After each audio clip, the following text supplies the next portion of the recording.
The Second Amendment is under siege, and not for the first time. To the Americans of the 13 colonies, self-defense was both a right and a duty. All colonies, except Pennsylvania, required gun ownership by militiamen, most adult males.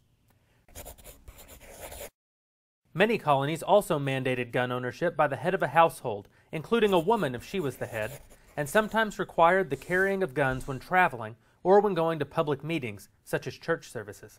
The original public meaning of the Second Amendment was safeguarding the natural right to own and carry arms for all legitimate purposes. The difference between self-defense against a criminal invader in the home or against a criminal tyrant with his standing army was only one of scale.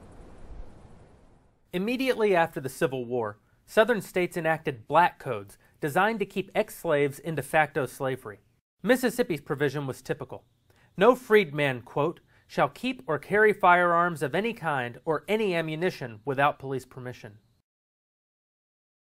In areas where the Ku Klux Klan took control, civil rights attorney Albion Tourget, who represented Homer Plessy in Plessy v. Ferguson, recounted, quote, almost universally, the first thing done was to disarm the Negroes and leave them defenseless.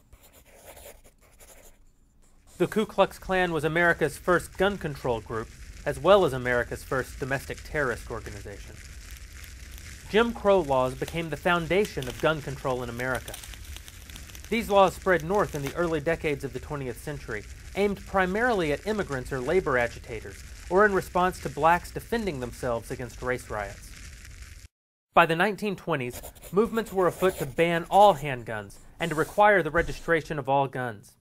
But in 1941, Congress decided to ban federal gun registration. Congress was looking in horror at mass shootings and mass murders by many other methods taking place in Nazi-occupied Europe and in the Soviet Union. They could see how gun registration lists compiled by democratic governments, such as the Weimar Republic in Germany or the Third Republic in France, were being used for gun confiscation once the totalitarians took over. In fact, every episode of genocide in the past century has been preceded by assiduous efforts to first disarm the victims. Turkish Armenia, the Holocaust, the USSR, Soviet-occupied Poland, Guatemala under the military dictatorship of the 1950s, Mao's China, Chiang Kai-shek's White Terror, Uganda under Idi Amin, Cambodia under Pol Pot, Zimbabwe, Darfur, and many more.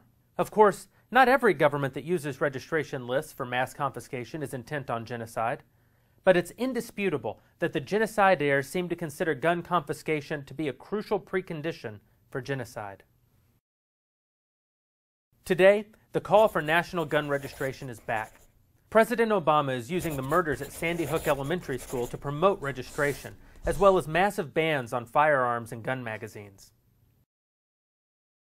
What is ultimately at stake is the same question that precipitated the American Revolution: whether the American people are the sovereigns in their own country, or whether they should be ruled from above for their own good, according to the supposedly benevolent commands of the elitist rulers of a European-style society.